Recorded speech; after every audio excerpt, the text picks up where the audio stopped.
তিন ম্যাচের টি-20 সিরিজের প্রথমটিতে নিউজিল্যান্ডকে দাপটের সঙ্গে হারিয়েছে বাংলাদেশ।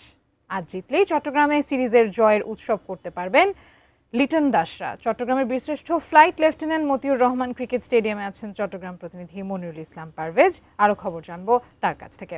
পারভেজ, আমাদেরকে জানাবেন তিন ম্যাচের টি-20 সিরিজের দ্বিতীয় ম্যাচে আজকের প্রস্তুতি কেমন দেখতে পাচ্ছেন?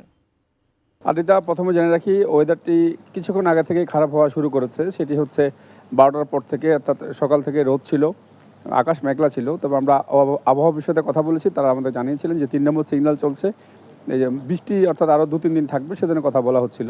কিন্তু এখানে আসার পরে স্টেডিয়ামে আমরা দেখেছি যে 12টার পর থেকেই প্রথমে একটু মুষলধারে হয়েছে, এখন একটু থেমে থেমে হচ্ছে। তো চট্টগ্রামের এখন যে পরিস্থিতি সেটি হচ্ছে খেলা আসলে হবে কিনা এইটি একটি সংকটে রূপ নিয়েছে। অর্থাৎ আবার এখানকার কিউরেটারের সাথে আমি কথা বলেছি, কিউরেটার বলছেন যেহেতু স্টেডিয়ামে পানি বেশিক্ষণ থাকে না, যদি এই থেমে থেমে বৃষ্টিটা বন্ধ হয়ে যায় তাহলে হয়তো খেলা মাঠে গড়াবে, আর যদি দেরি হয় তাহলে ওভার কাটাল হতে পারে, সে ধরনের তথ্য আমাদেরকে জানানো হয়েছে। আর একটা জানে রাখি, এই স্টেডিয়ামটি সবসময় বাংলাদেশ দলের জন্য একটি লাকি গ্রাউন্ড।